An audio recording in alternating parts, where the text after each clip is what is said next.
et. 1, 2, 3.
Welcome back. We've now arrived at the closing plenary of the New Shape Forum.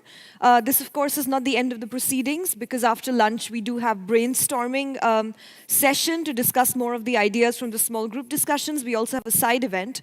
But we've come to the closing plenary of our dialogue today. And just to set the stage, to take from what was said at the opening plenary and to borrow an investor's phrase, this conference has been so far about so much more than weapons governance. It's been actually about the active management of our global governance assets rather than the passive management of them, which is what we've been doing. We've taken the conversation on weapons governance to completely uncharted spaces, from climate to sustainable development to big data companies, and tried to really get together a pool of, or a roster of expertise from across domains to make strategic and impactful interventions, come up with coalitions of different stakeholders on countermeasures and complex modeling and enforcement. At our closing plenary today, we will go through some of the ideas that were developed at the small group discussions, and this conversation will be led. I'm very pleased and delighted to welcome on stage the moderators, Dr. Patricia Lewis, who we all know from the first day's proceedings, as well as Ambassador Rakesh Sood, who is the Distinguished Fellow for Observer Research Foundation. Ambassador Sood was the diplomat who set up the Disarmament and International Security Affairs Division within India's Ministry of Foreign Affairs, and he was India's first ambassador to the Conference on Disarmament. Welcome both, and the stage is all yours. Thank you very much indeed. Thanks to all of you. So we thought we might start with just a couple of small reflections from ourselves about the meeting. I think it's been a really interesting meeting. It's gathered together a wide range of experience, a wide range of disciplines, of views, of people. It's brought the international to the regional to the local.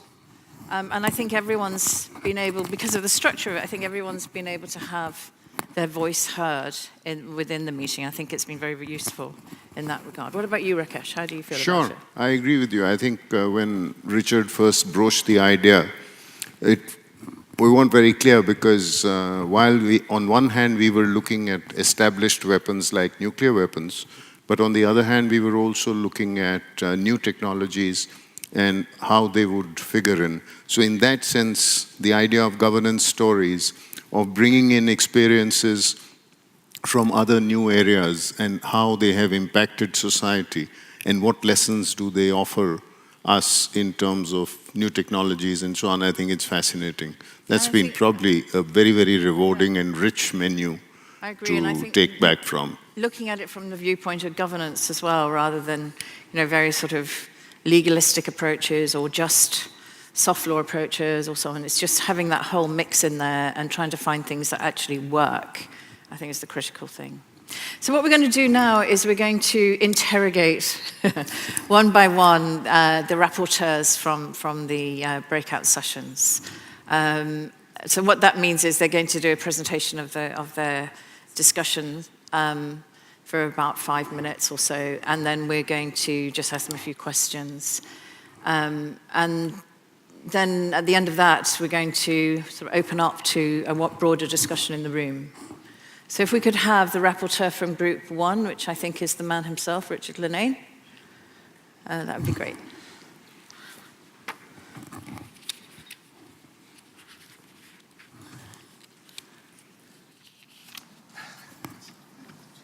Richard, welcome to the hot seat. Hot seat, interrogation. I mean, I feel comfortable. It's very Monty Python, isn't it? It is. Well, it's nice to see everybody. Okay, so well, our group was on delegation, distribution, and coordination, and it's perhaps the group that was famous for people not really being clear what it was about. But we had some very wide-ranging discussions about what that meant, and more importantly, what we were going to do with it. And it was perhaps the most abstract of the discussion groups, but that's good because some of these issues really do need a very broad-based approach. So we looked at the question of a lot about linkages, and in looking at the linkages between these different issues, we came up with this sort of dichotomy of these two grammars or languages when we're talking about weapons governance. And that is that for some countries, some governments, some people, it's very much a zero-sum game. National security is, it's a national issue. My security perhaps comes at the expense of yours. And so that's one grammar. That's the very traditional security-based approach. The other grammar is security and disarmament and so on as a global public good, as a global commons. And this is perhaps how the sort of founding idea of the United Nations, that disarmament and peace and so on is a global good that we pursue together collectively. But these two different grammars, these two different languages don't fit together very well, and perhaps that is driving many of the problems that we see, and it's acting against making these links with other areas, because while it would be perhaps easier to do things at a regional level or to do things to make connections with issues like environment or public health, if you're working from this sort of national security language, it's much more difficult to make those kinds of connections. So we talked about how can we bridge these two dialects, these two sort of philosophies, if you like. And after a lot of discussion, we came up with the idea that perhaps the way to tackle this difference is to look at risk. Risk would be the bridge. And this fits very nicely with the Global Challenges Foundation's approach of dealing with global catastrophic risks. But that risk reduction or risk management would be a way that we can speak both these languages and translate between them and make links so that we can find practical actions that can be supported by both the speakers of language 1 and the speakers of language 2.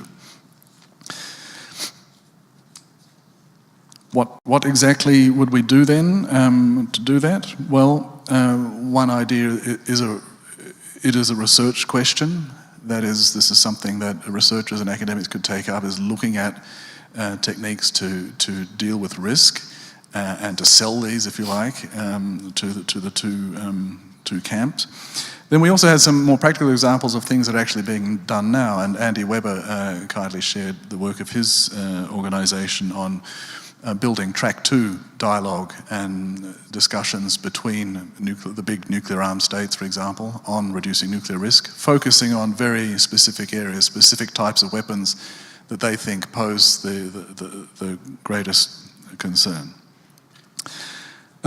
We also looked at the concept of I can't say this word, subsidiarity.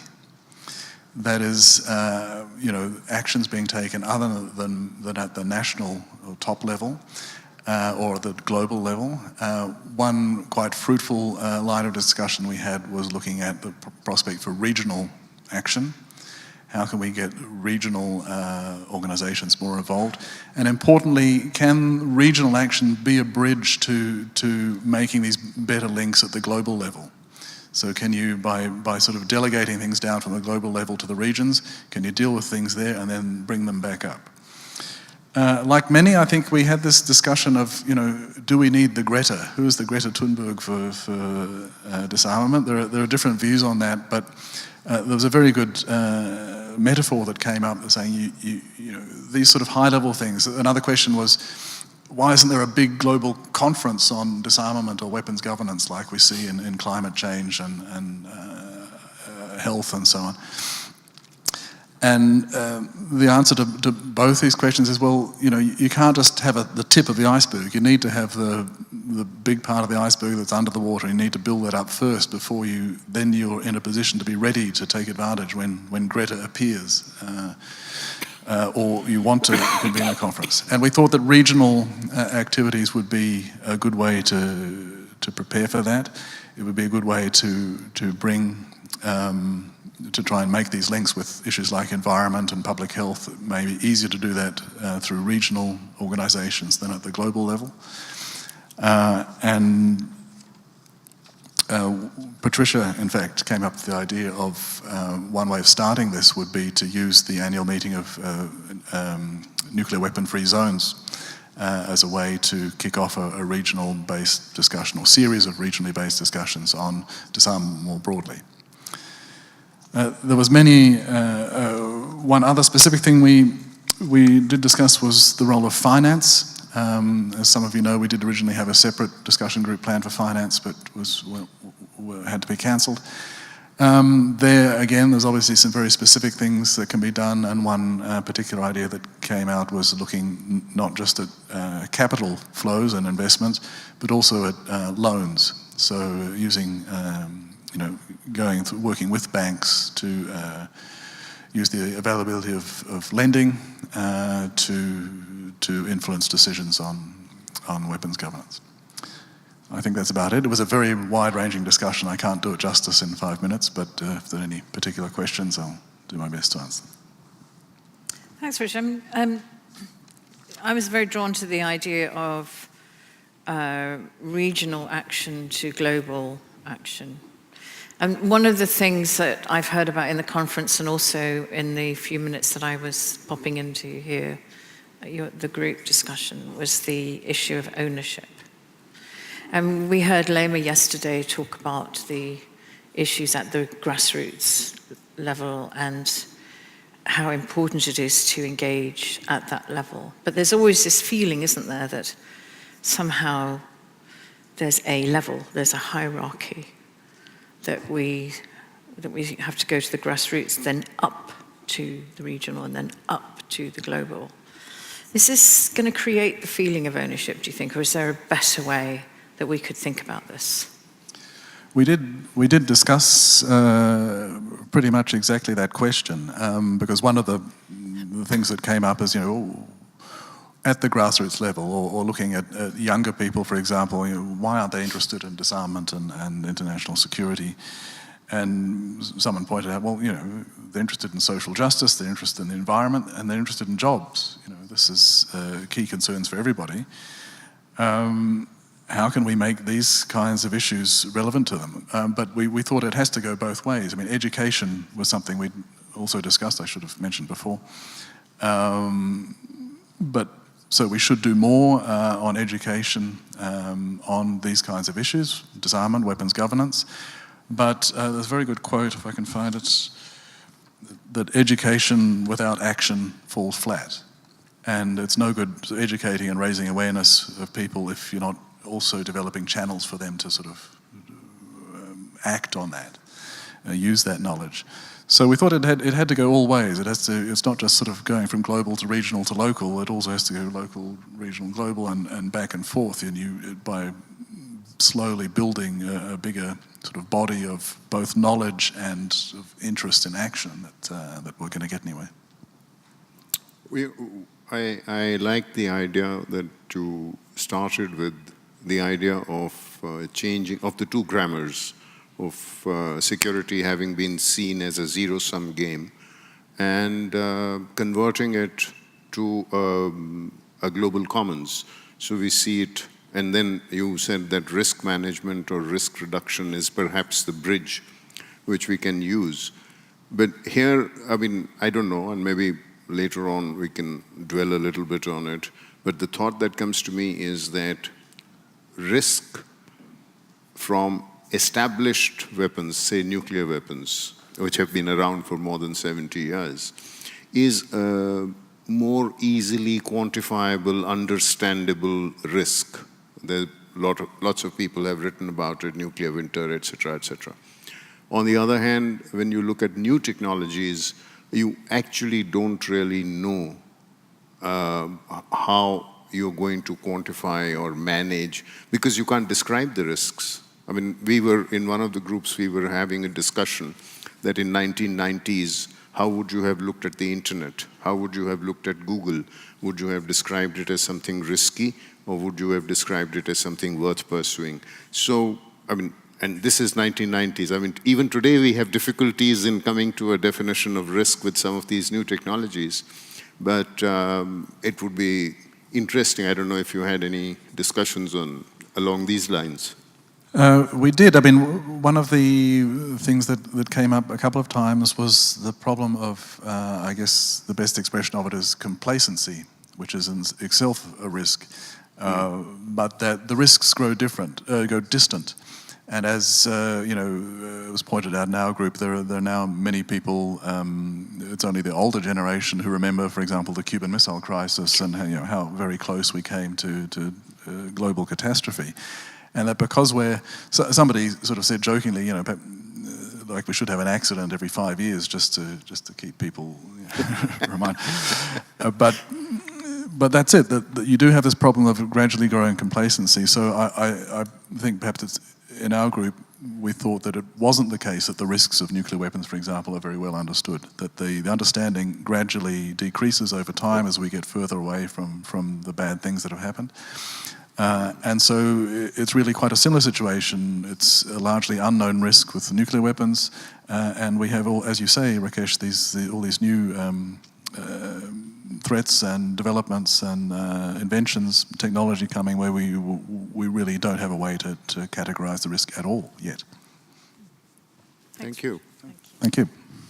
So the next is the inclusion and agency of non-state actors. Whoever is the rapporteur. Oh yeah, sorry, well done.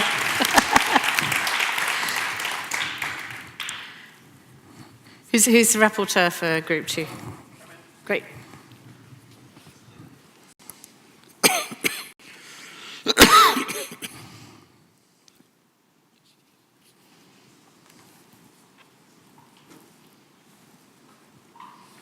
Hi, Ben. Ben, do you want to introduce yourself? Hi. Ben Donaldson from the United Nations Association of the UK. I didn't realise I'd be sort of barracked on either side by interrogators, but we'll do our best. We had a really initially a very broad discussion about the inclusion of non-state actors and looking at some examples of where it's worked and where it hasn't worked. But our host this morning said it was about coming up with a model, so we wanted to really use the time today to make it as tangible as possible. So we've come up with something that I hope is going to satisfy that criteria, which is I'll just leap straight in there with the end point and then kind of talk you through it. It is a declaration on collaborative weapons governance. So the thinking behind this is that across, we've heard from so many different sectors today, anything from biotechnology through to ethical AI and all of the problems that those present. But, we're kind of working in different sectors, and this is quite disparate. But there's a few things that I think we can all unite on when it comes to governance of weapons and emerging threats. And that's that currently civil society is adding so much value to the sort of arena of work, and yet many of the decision-making structures are still totally dominated by states. So it's actually, there's a positive case for greater civil society involvement here, because kind of, the states need civil society and business to be on side, yet they're not letting states and civil society into the room. They're not giving them a seat around the table. So our declaration would be quite simply pointing out the evidence base that's already out there, collecting that together, making the compelling case for civil society to be kind of almost on equal footing with states when it comes to weapons governance. We talked in our group about the field work that goes into that went into the Landmines Convention, and how we've heard that that's often more accurate and more detailed than the sort of work that states can the sort of information that states provide themselves. We've also heard about the special rapporteurs and the Human Rights Council, the extent to which they rely on the data and for instance, on drone strikes by various different actors. We've also heard about the ICANN campaign and how that put civil society and advocacy to such great success in creating, really shifting the dial on a new norm, a legally binding treaty against nuclear weapons, to prohibit nuclear weapons. But yet, despite this huge wealth of evidence, we're still seeing that conferences, delegations are entirely made up of states, and governance structures are entirely dominated by states. So, in a nutshell, the declaration would focus on three things. One is a fair floor time pledge. So when the Google executives who have a lot to add to the CCW discussions on killer robots turn up, they don't speak at the end of the day and are only given 5 minutes. And so this fair floor time pledge is something we would ask international organizations, states to sign up to, so that, you know, given the evidence-based, if civil society are putting in so much value, then they should be recognized by that, and, you know, they should speak earlier on in proceedings, and we'd ask conferences and processes to respect that.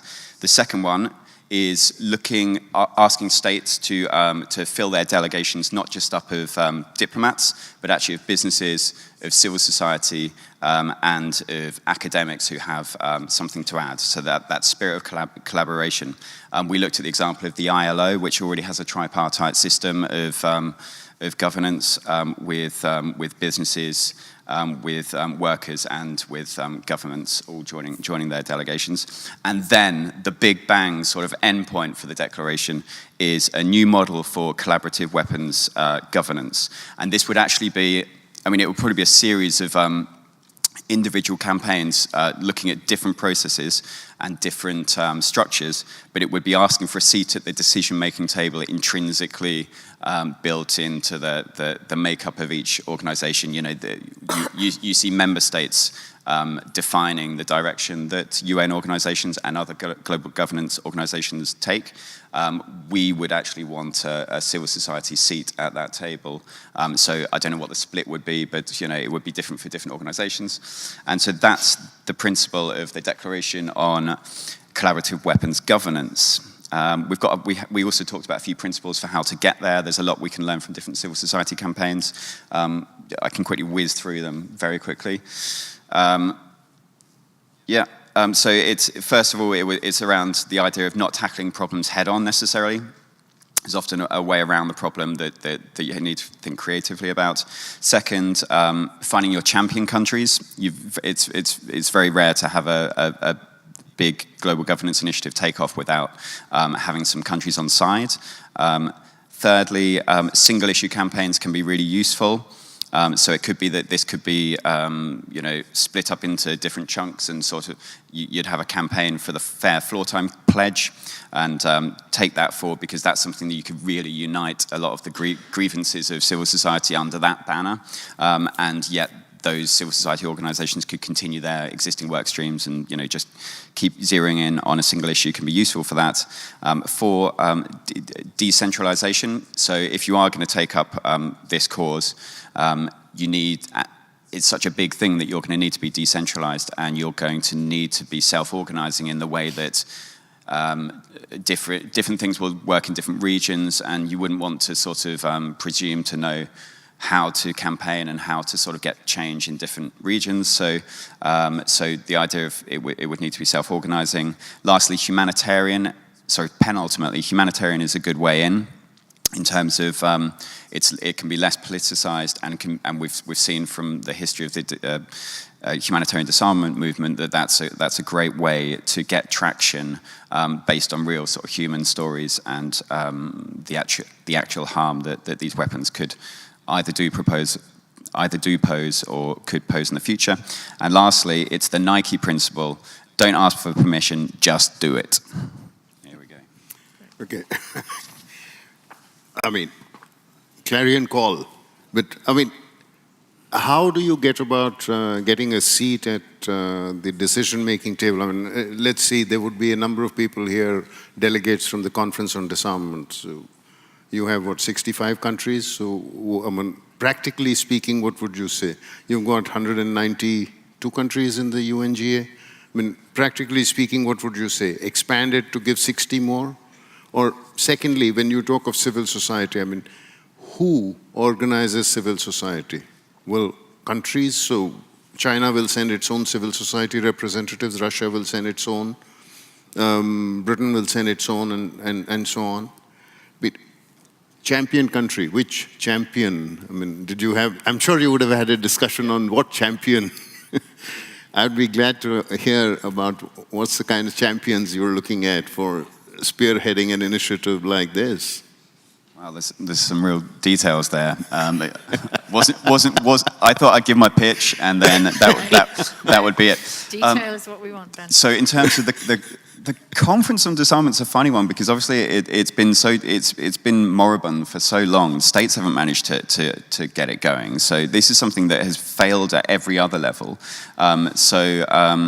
I was chatting to Richard yesterday, and I was saying, well, the subversive way for civil society to go about this one is to organize its own conference on disarmament.org and host it in Geneva and just do it without the states initially, or do it with some progressive states and start sending out... So we can see a champion sitting right there.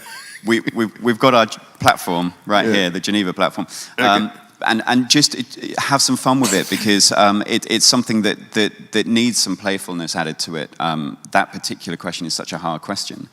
And then, you know, if you had a group of states who are already who are equally frustrated with proceedings as civil society and anyone who supports disarmament is, you can imagine that they might want to join that sort of an initiative, and it's kind of a way around the problem. We were talking about that principle. But hasn't that been tried with the Landmines Convention or with the Nuclear Ban Convention? I think this is a bit different. So yes, you're right. The landmines has, I wouldn't call it equal time. States speak first and non-states speak second. Or nuclear ban. And same the ban. But I think that so I'm interested in the ILO and what you said about the ILO and the way the delegations include academics, private sector, and so on. Because in the end, what we're always told is, of course, that states make the decisions and states are accountable to their populations. That may or may not be true, of course, but that's what we're told. And therefore, you know, the problem with non-governmental organizations is they don't have really any accountability except to their funders, maybe if their membership they have to that, but not to the people they supposedly represent. So I'm interested in this. We've also seen it in internet governance, the multi-stakeholder process, which I know when everybody hears the word multi-stakeholder, they don't like it, so let's find another name, but it means the same thing. It's about people who have a stake in the decision being represented. That's what it means. So I like the word collaborative. So how does the ILO actually work when they bring in these types of delegations? The ILO traditionally has always had government, employer, labor. Yeah. But the governments choose, I mean, their industry association chooses the employer delegation, right. The labor unions choose the labor delegation, and the government has the Ministry of Labor delegations. That's how that's been the structure for the ILO decision-making since its inception. So we could think of something equivalent, similar. And it was my understanding that whilst decisions may take a bit longer to negotiate at the ILO, as a result of the problems being sort of headed off earlier on in, you know, during negotiations, they actually tend to be more successful going forward, because it's not suddenly something that's like lamped on the desk of business and suddenly they have to do something that they haven't been, you know, invested in the process along the way. So that, I mean, that's one potential way. And that's true, by the way, with internet governance. It takes forever to make a decision, but everyone's involved so that eventually the decision is understood very well. I mean, it's an interesting idea. Okay. Great. Thanks, Ben. Thank you.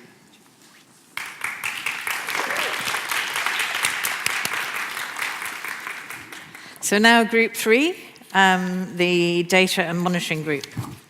Sibylle, I think that's you.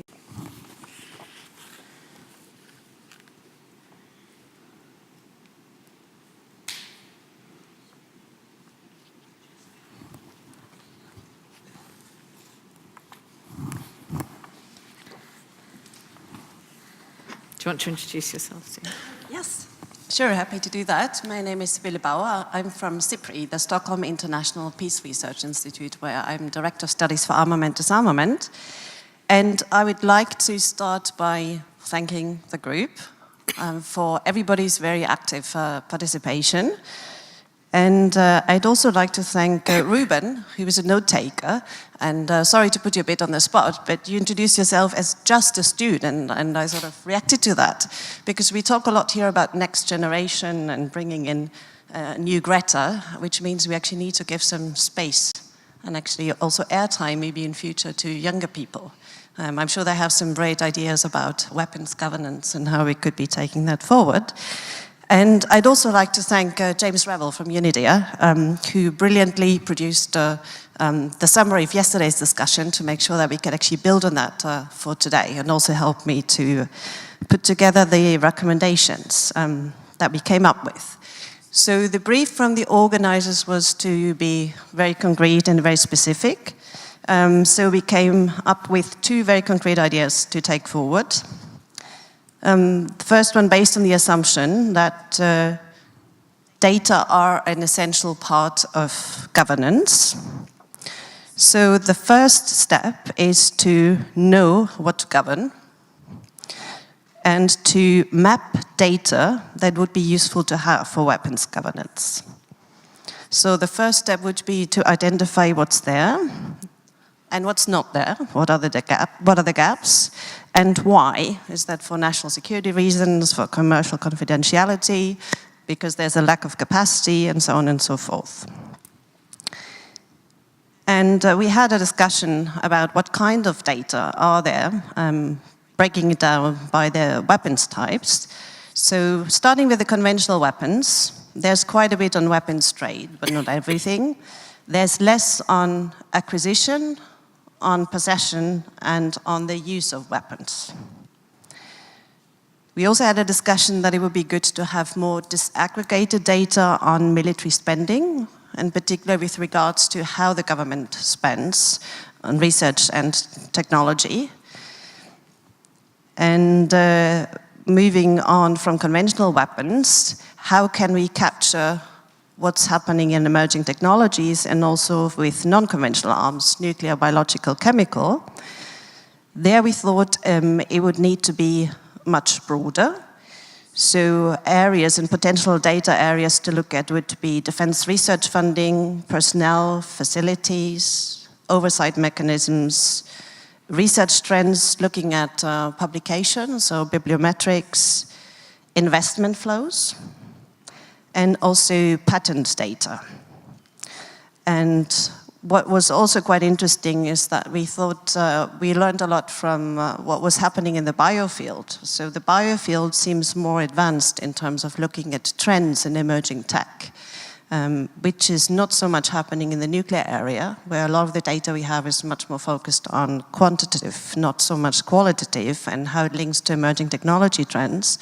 And also in the conventional arms area, that's not something that we have focused on so far. So we can actually learn a lot from the biofield in this issue area. So once we've mapped, which would be quite a big project, at what's there, what kind of data could be available and should be available, the question then is who provides the data? And we came up with 4 categories of data providers. You have international organizations, governments, civil society, and companies. And we concluded that these are not one or the other, but they are complementary data providers. Each have their role because the data also have different functions and they have different associations in relation to credibility and authority.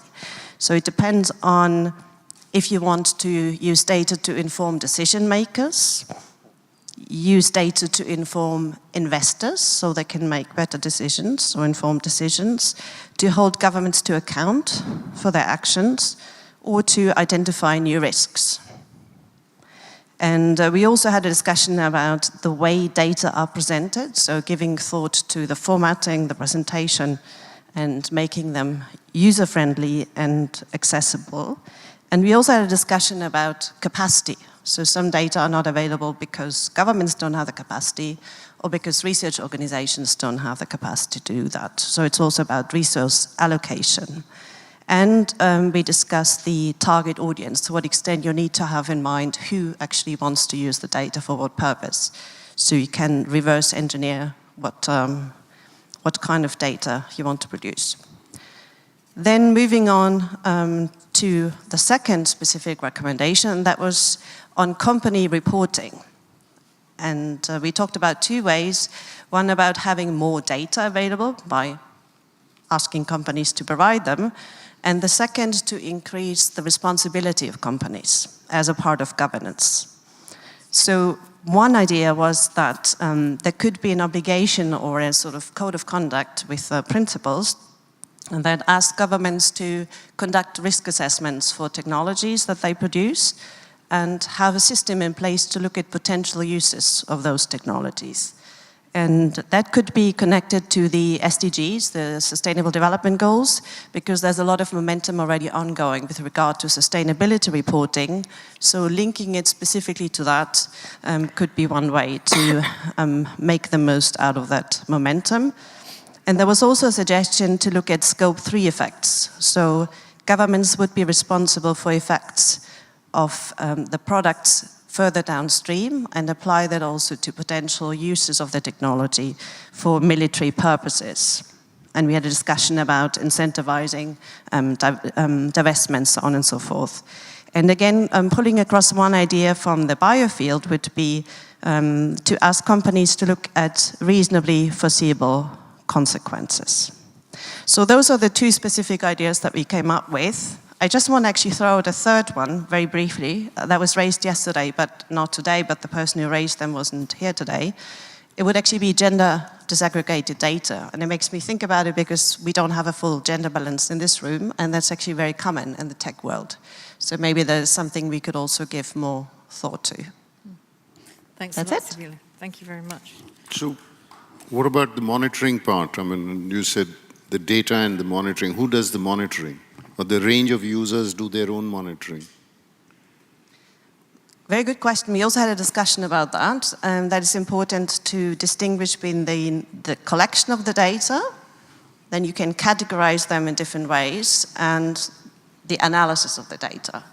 So you can do your best to put out neutral data that is then analyzed by a whole different range of stakeholders for their specific purposes, or you can have targeted data for specific use. So, for example, if you produce specific information that Parliament needs to hold the governments to account to respond to a specific task.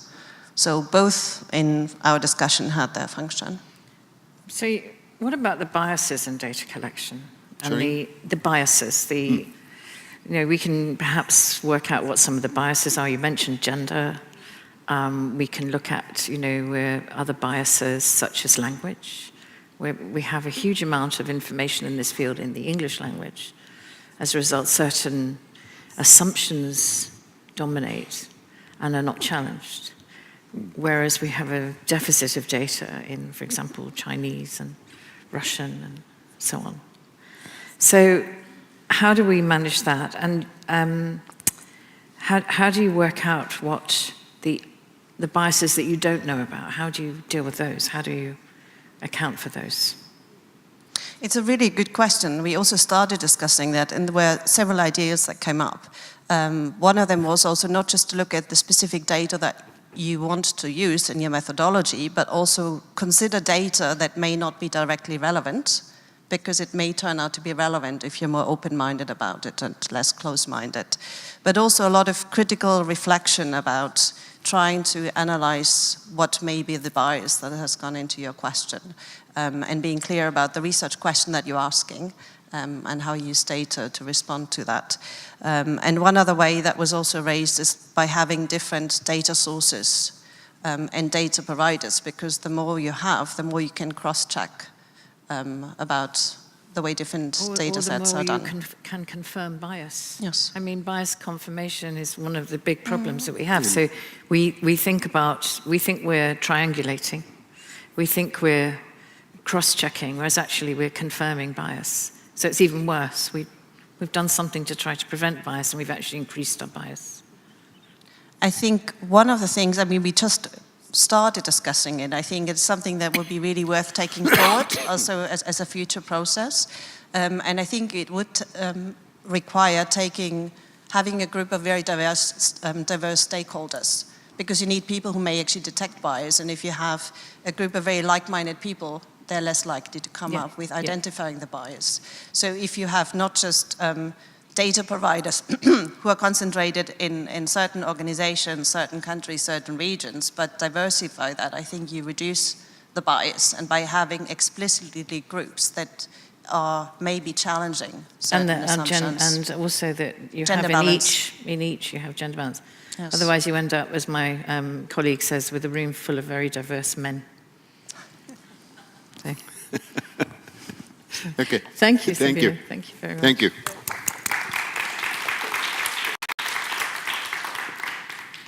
Okay, we've now got soft law, standards and codes.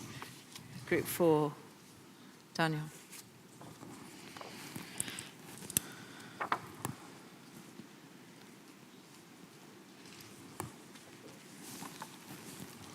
His was the most popular group, by the way. I thought there were the largest number of people in this group. It's the word soft that does it, I think. I see. So we're going to be hard on you, though, Daniel. Okay, this is not at all intimidating. Do you want to introduce yourself?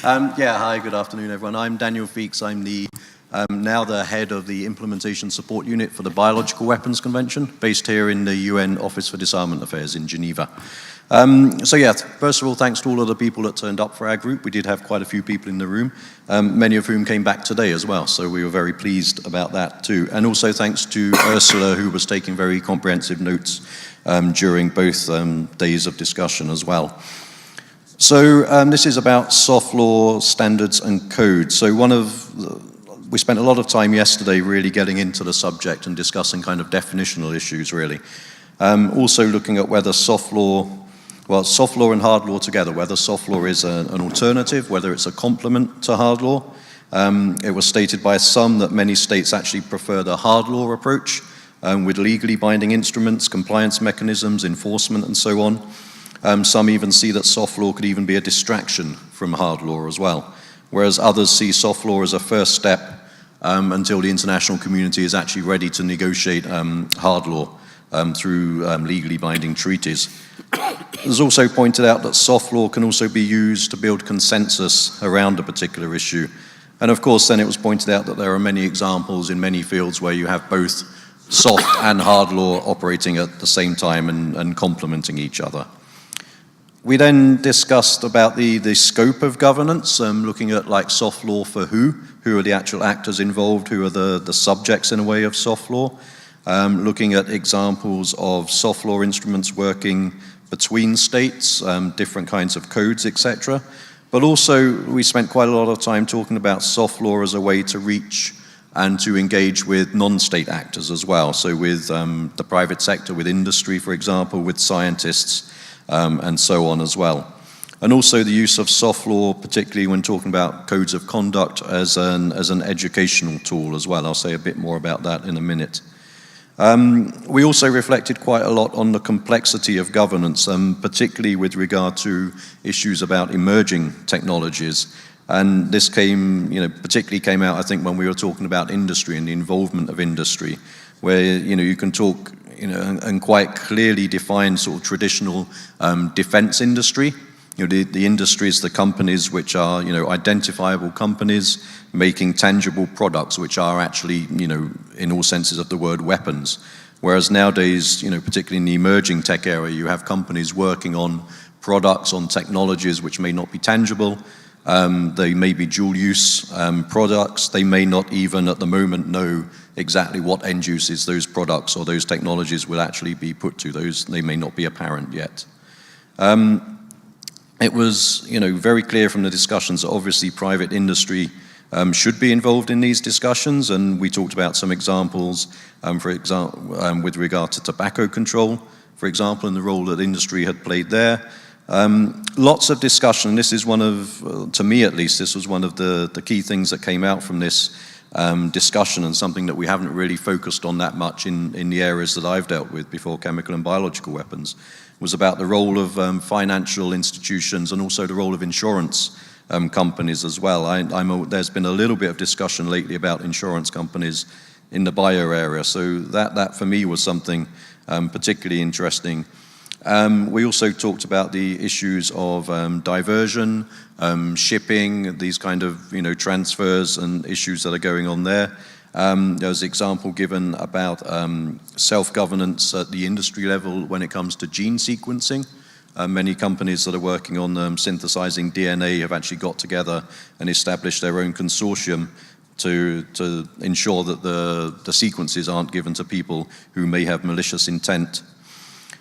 We then discussed issues of accountability. I mean, states themselves as kind of traditional actors in the international system with recognized legitimacy. So then we discussed the legitimacy of other actors, industry itself, civil society. It was noted that obviously not all civil society is by definition good either. The example was given of the NRA in the United States.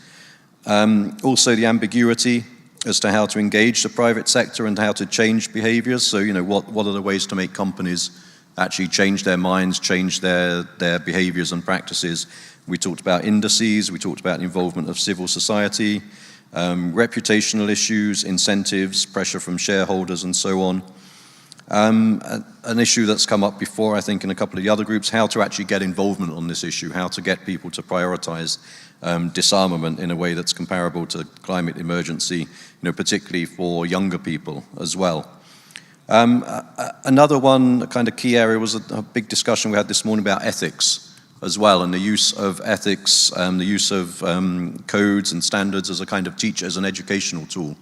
There was an example given that after the 2008 financial crisis, all business schools are now required to teach their students ethics, which again is something that could be taken into our areas as well. In the bio area, we've had lots of discussions about ethics and education, particularly the basic need to make scientists think of the future applications and uses of their technologies and the implications of those.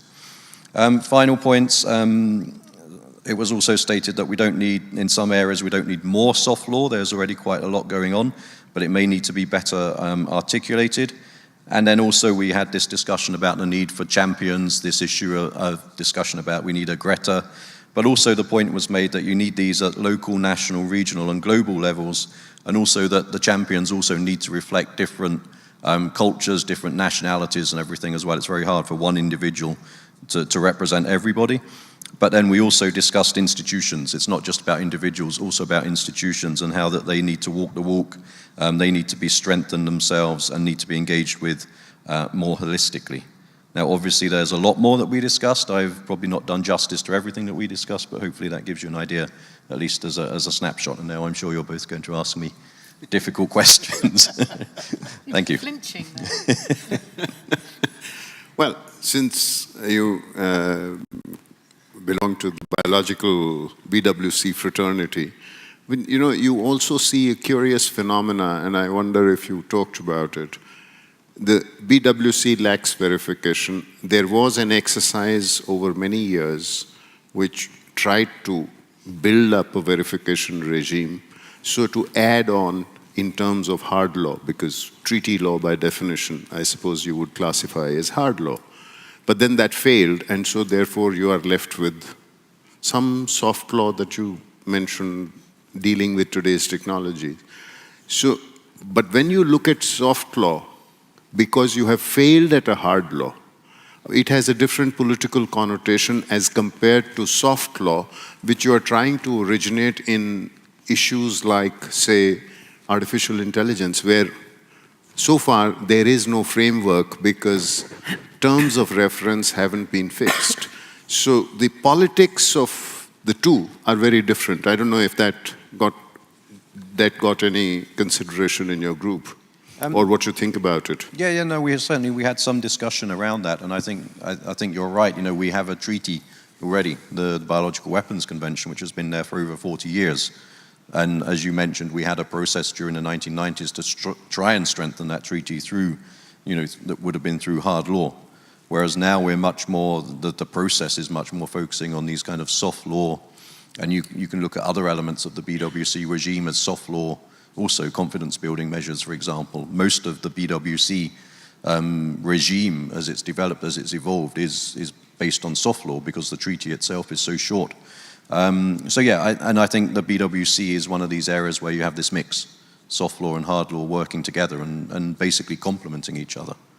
There's obviously the tension that you referred to as well, that some states still want to return, to that hard law approach and have a new, something supplementary, hard law supplement to the BWC as well. So does soft law coming in a place like the BWC, which is actually hard law, does it end up weakening the hard law? Personally, I don't think so. I think it complements it, but others may have different views on that as well. I think you need, we spoke also a bit about implementation of treaties, how you often have a big campaign for a treaty, a lobby to get a treaty approved and negotiated, and then that campaign kind of fizzles away, and then there's a lot less focus on implementation. But implementation is actually the very important part, and that's where soft law is also quite key in the implementation phase as well. Rakesh and I are both physicists, right? So we're thinking this is a hysteresis curve, right? It's a phase transition curve. So if you're going from phase of hard law and it becomes soft law, that's a very different pathway to the soft law through to hard law. And that's, I think, the point you're making. And I think it's an important point. And can I talk about insurance for a minute? Because I've been doing a lot of work with insurance companies lately. And my interest in them, and it seems like yours is too, and in the group, is as a driver of behavior. So in areas where you are required to have insurance, and that's many areas in industry, then the insurance companies can actually develop mechanisms to force you into certain good behavior. And we've developed a scheme with an insurance company where we've gone for what we call red, amber, green. So red, you can't get insurance. Amber, you've got a few things to do. Green, you can. But then we don't want to stop there. So we've now developed this bronze, silver, gold. So you get to green, you get insured. But if you go to bronze, silver, and gold, you start to get some extra benefits. Reductions in premiums, maybe a special blue shield on whatever, on your website, whatever. Some kind of mark of good behavior. And has this been investigated for, you mentioned the bio side, what about some of the other? Yeah, I mean, like I said, it was something that really came out from the discussion for me personally at least anyway, was this issue I hadn't really considered. I know it had been considered a bit already, so I don't know that much about it. I'd be interested to, hear more about what you just described. But I know that, something else that's going on in the bio area is related to what you just said about this kind of seal of approval, that there are some people who are looking for some kind of biosecurity seal or something like that. It relates a little bit to the self-governance for the gene sequencing companies that I mentioned before, but so that there could be some kind of a scheme where companies would go through some kind of certification process and then they would be awarded this seal by, there's questions about who sets the rules and who awards the seal and everything. But we've been doing it for cybersecurity in industry, and it's proven to be quite effective. Yeah, exactly. So it may be something that can be mapped across to this area as well. Great, thank you, Daniel. Thanks very much. Thank you. Oh, we've got 15 minutes for the last one. Yeah. So good. Well done, everybody. Really excellent, concise reporting. So last group, forecasting and adaptation.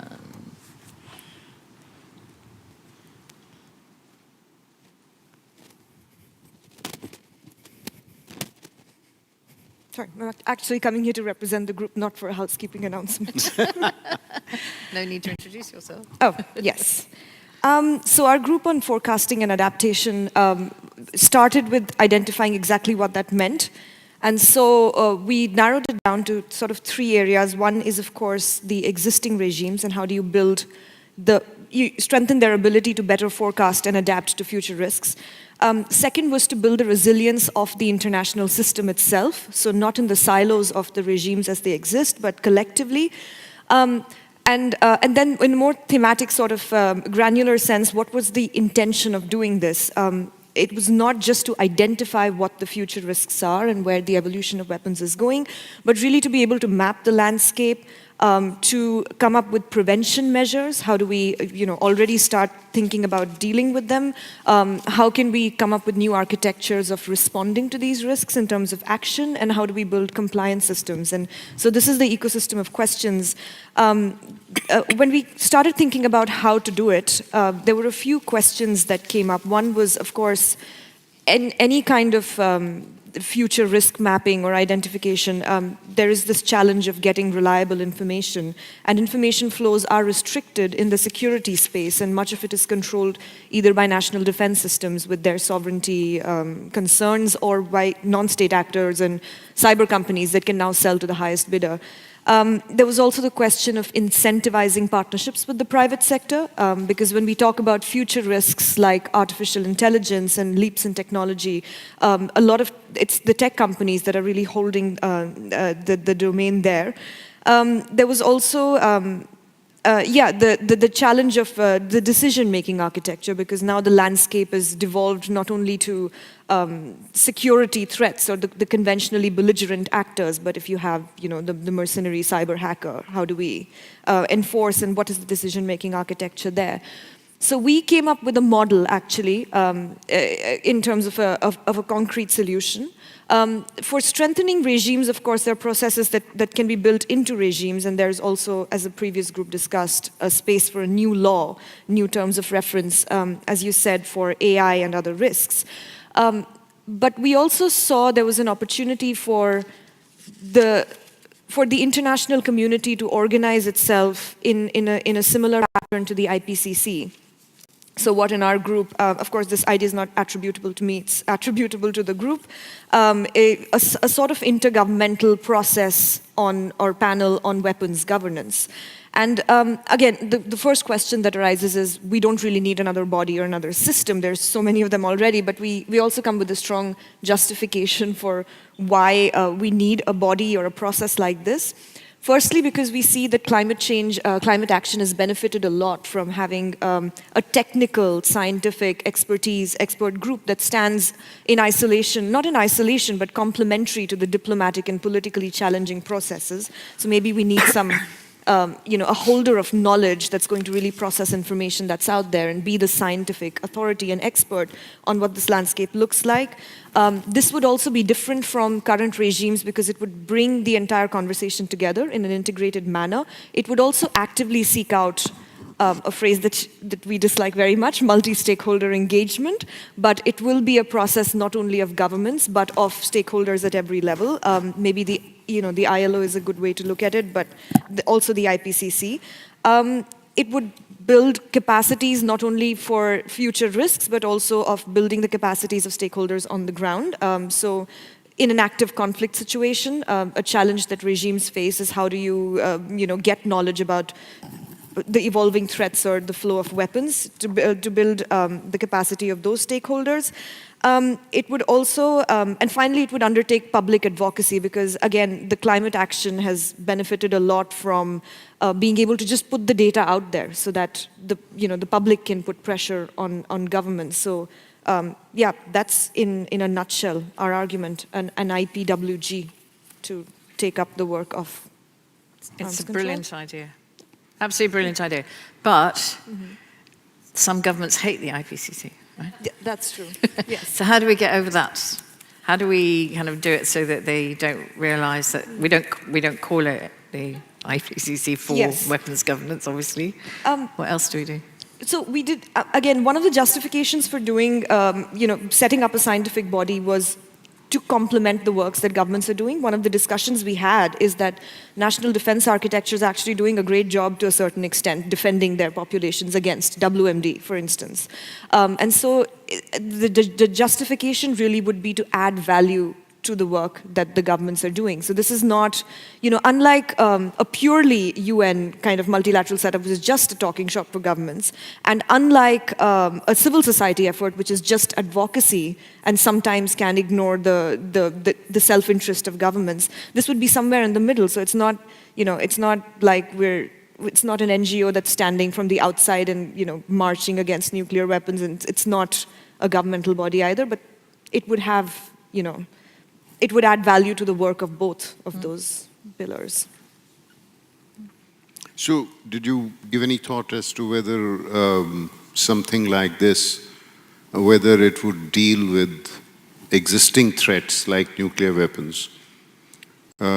Because here is an area which is where the governments are pretty well entrenched, and they are unlikely to take kindly to, any intrusion on what they consider to be their sovereign preserve, or as compared to, let's say, new technologies which are more amorphous and therefore more susceptible perhaps to persuasion through a forum like this. Was there any thought on that? That's an excellent point. And again, then when we were thinking about forecasting as the topic for the group, one is, of course, to be able to forecast threats within the current existing landscape of weapons. And the second is to imagine what future threats look like depending on the current trajectory and the exponential growth of technology. And one of the strengths of an organization like this is that it will bring those conversations together and be the holder of knowledge on AI and future threats in a way that the siloed organizations that we currently have, whether it's on chemical or biological or nuclear, are not doing in conversation with each other. I mean, of course they are. There are dialogues and there are processes, but this, as a scientific advisory group, IPCC with all its gaps would be something like that, which would bring the whole climate/weapons governance conversation together. Does it remind you of the UNSG's Disarmament Advisory Group, Patricia? It reminds me of a lot of groups, but so one of the critical difficulties with this doesn't mean, I think it is a brilliant idea and I think we should do it, but one of the critical difficulties is that the scientists may not come up with the ideas that everybody likes.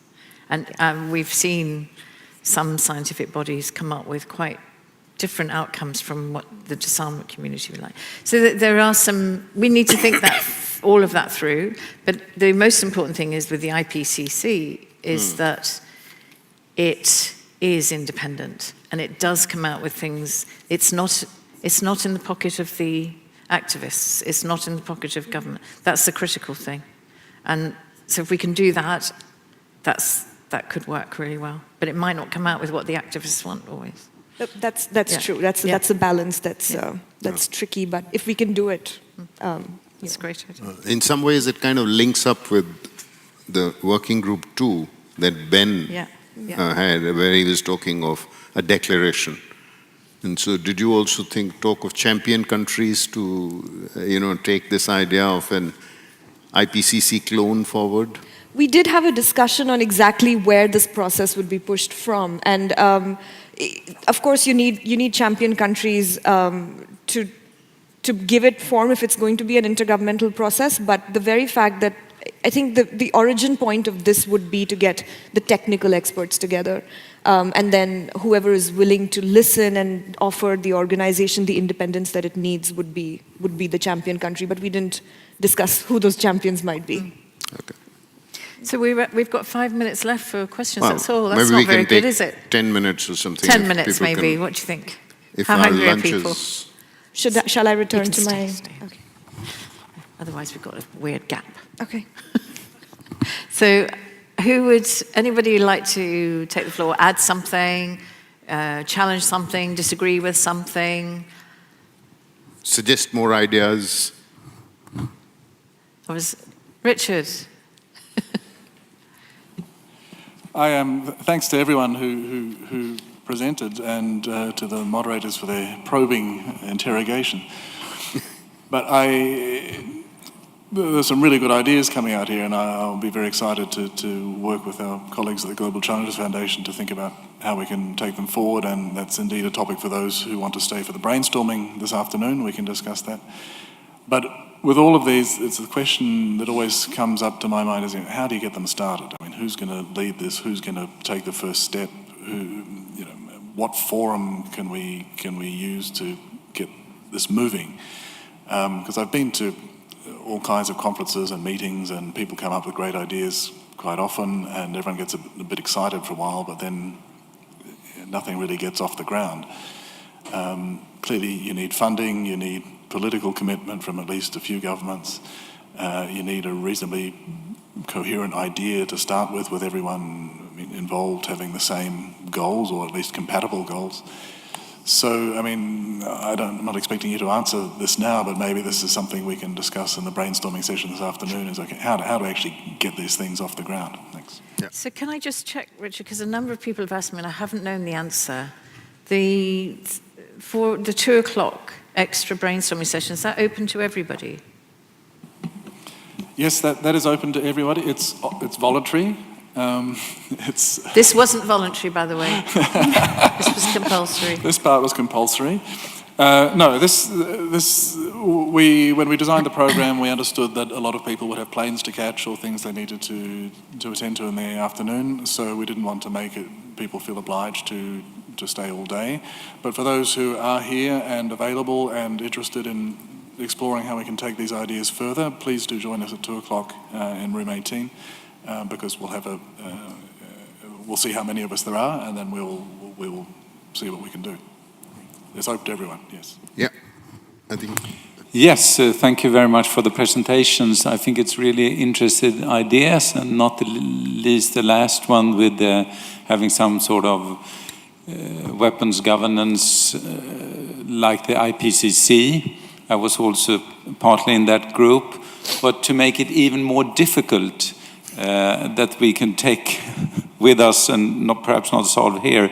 I mean, the IPCC works very good, but when they are presenting their ideas, what we lack is decision-making around them, and architecture for governance. So I think, seeing from the Global Challenges Foundation, that is the core of our interests.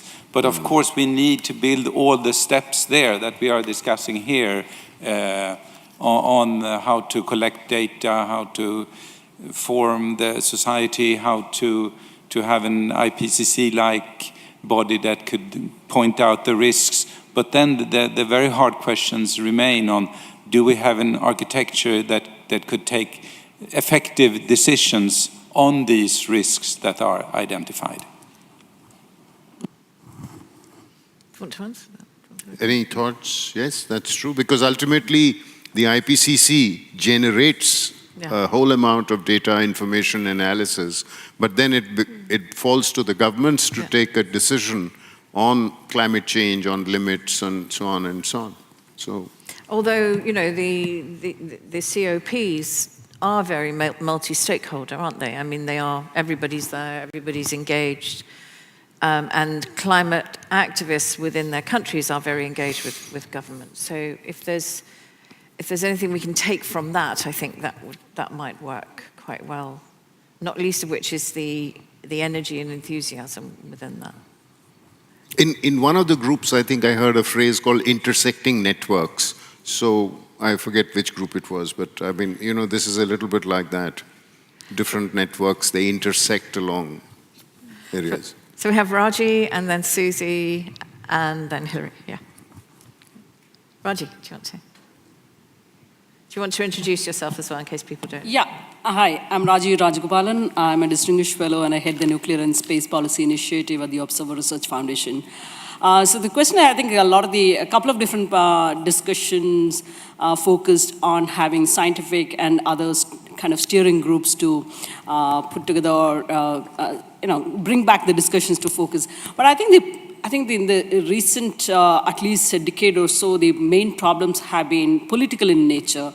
So, and that has to be, once again, placed back in the context of the changing balance of power equations, and that has had a determining say in the kind of, and the tone and tenor, as well as the pace at which we have been able to pursue global governance debates. So I'm not entirely certain that these steering groups outside of the governance structures, traditional structures, would aid or make progress in overcoming some of the political challenges. Like I said in the subgroup meeting, I think there are 3 stages when you come to develop a core soft law or a hard law. You have the technical challenges, technical discussions.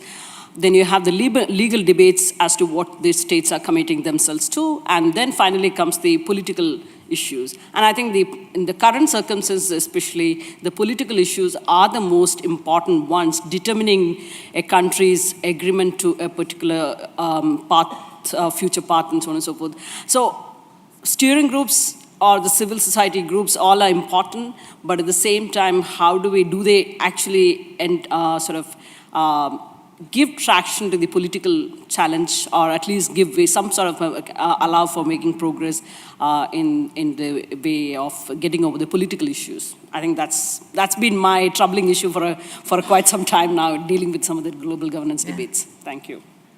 Yeah, I think if I can take that on a bit further, I think one of the problems that we often have is, we can do all this scientific work, we can create knowledge, we can map, we can analyze, we can present, and then the facts are not taken up and the politics dominate. If we then try to modify what we do to fit the politics, and I've seen many do that, you run even a bigger risk, right?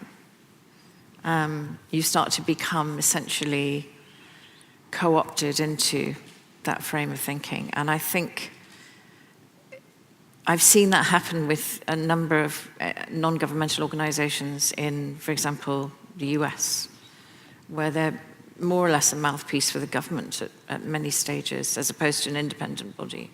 So it's really difficult to know how much you can, in order to get something done, how much you have to adapt your ways of what you're trying to say to get some action. Because, of course, some action is better than no action. It's a very difficult one, I think, for non-governmental organizations and academics. Thank you, Raji. Susie. Thank you very much, and thank you for all the really great ideas that have been put forward here today. I'm Susie Snyder from the organization PAX in the Netherlands. Just thinking about this and thinking about how to bring some of the practical short-term application of what I've heard here today, and looking at how we can both feed in and feed back to different existing weapons governance discussions, right? We've heard from a number of treaty body groups. We heard from Bioweapons Implementation Support Unit. There's, cluster munitions has a similar support unit. There are existing bodies established to facilitate the norm building, strengthening, and monitor and assess the implementation of various treaties. Now, is there a moment, and I honestly don't know, where they all kind of sit together for a second and address trends, challenges, and actually just de-silo for a second? Zoom out and say, oh, well, overwhelmingly we're seeing an uptick on this type of issue and a downturn on this type of issue. People like, some on-site inspections, people are hating to do clearance. I don't know, that type of thing. We can use blockchain to modify and mark where we've cleared already. That type of question. And I wonder about this, and in this idea of IPCC for, weapons governance, that might be a small conference or conversation that could help, broaden this a little bit further. Thanks. Thanks. And then we've got Hilary. Hi, thank you. It was interesting to me thinking how these things have connected to 3 areas of work, and so much, I think, information and help and collaboration can be done to help you guys. A lot of this, I'm involved in a project on what I'm never going to call multi-stakeholder governance again. It's going to be collaborative governance from now on. But there's a lot of work, as you say, on the internet, governance regimes, lots of the soft law governance that I think can be brought to bear on this. I think there's also, I'm now on this working on what we call agile governance, which is another dreadful, made-up load of a rubbish word. But actually, I think there's some new thinking from that land, I think, that can, help with weapons governance. But also, I'm still minded, it comes town and town again to that point that you just made. It's what we're asking people to do with this is listen and act to the opinion of somebody whose opinion they don't value at all. And how do we do that? How do we break through all of our, sort of ingrained need to, inability, and how difficult it is to listen and act on the way of these sorts of different challenging perspectives which just don't fit with the way we think should be. And that's NGOs, business, governments, everybody. And it's the same in every single sphere of governance. It's really, really difficult, but that comes back time and time again. And I'd be really interested if anyone's got any thinking on what works and doesn't work in that sort of sphere. It'd be very fascinating to know. I think that's really, as well, so all this discussion about a champion, as if nobody talked about climate change before Greta Thunberg, right? Really? Yeah, I know. But it's interesting how that's happened. So she obviously heard about climate change as a result of all of the work that was going on, and she embodies youth and directness, which I think has been very refreshing. But it wasn't that nothing was going on before her. And if we imagine that ourselves and think that we can't do anything without champions and white knight to come and save us, then we are really in a very strange environment. So I think we need to think perhaps in the way that we talked about earlier about champions at every level. And everyone is a potential champion. Think of it that way, perhaps. I think saw another hand here, please. Yeah. Thank you so much. I think this was a very interesting discussion. One part that I found very interesting was the role actually regional institutions can play. And along with advocacy, you need regional institutions because they can very often help in consensus building, which is very often a very big challenge in these situations. So what if we had a platform which brought together, which is coordinated by regional institutions? We invest in their capacity building, we invest in their strengthening those institutions, bring actors together, and then have this discussion, invest in consensus building, and understand that there is no silver bullet. Every solution has to be customized slightly. When you're talking to the private sector, you have to customize the way you talk to them. You have to ensure that they understand, what are the synergies. You bring, going back to Lema, Mrs. Gobovi's talk yesterday, she talked about bringing the people who are affected. So having a platform coordinated by regional institutions for consensus building that engages in communities, engages civil society, private sector, as well as the governments. So I think that's also something that can be potentially helpful. That's an interesting idea. Although, when you look at regional institutions, you will also then come face to face with regional disparities. So in today's digitalized world, when you look at that, that brings in another set of complicated issues. But anyway, is there any other question? Otherwise, we can bring this concluding session to a close because there is another side event that is planned. Okay. Well, thank you, Patricia. Thanks, and thank you to all the 5 coordinators who came and sat in the hot seat. And thanks to all of you for listening to us patiently. Thank you.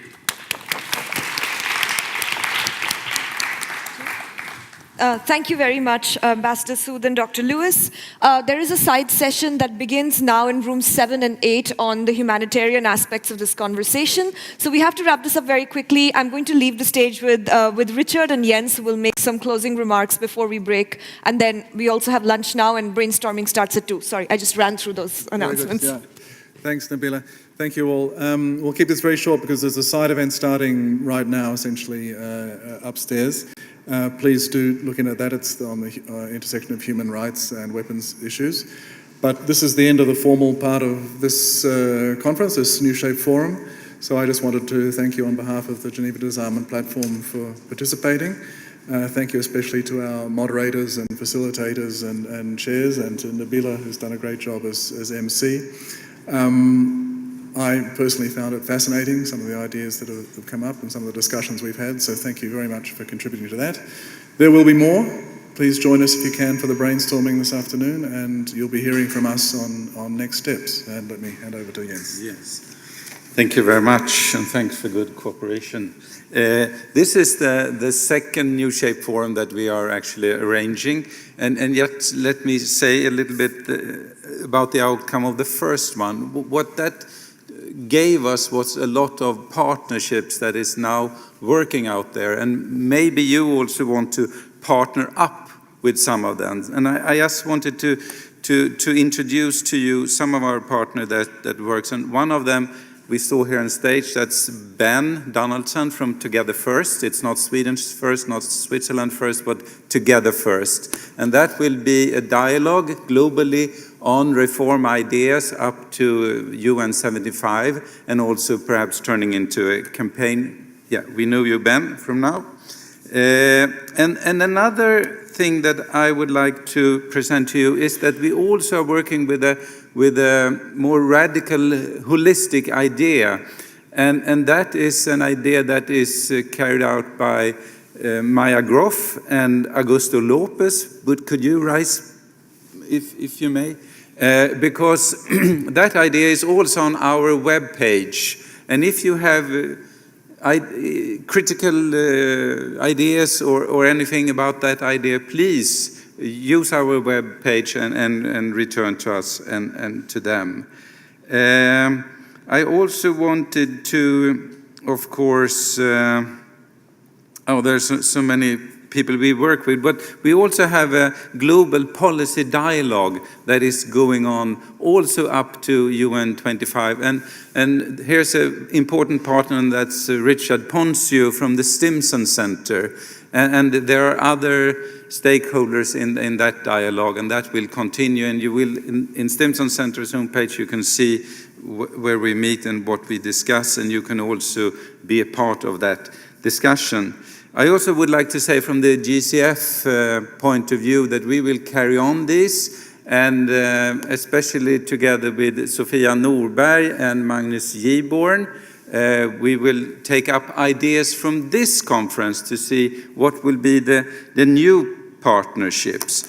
But the very special thank I would like to give to those who organized this event. That's Richard, is Maria Loddo from Geneva Disarmament Platform, and that is especially from Global Challenges Foundation, Kate Sullivan, and Raquel Benito. I think you've done an excellent job.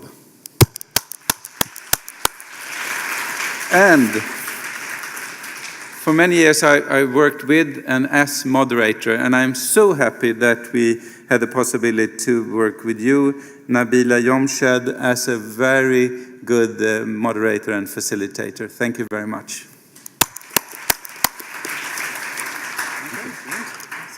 Thank you all, and please do grab a sandwich, head upstairs for the side event if you're interested, and thanks again.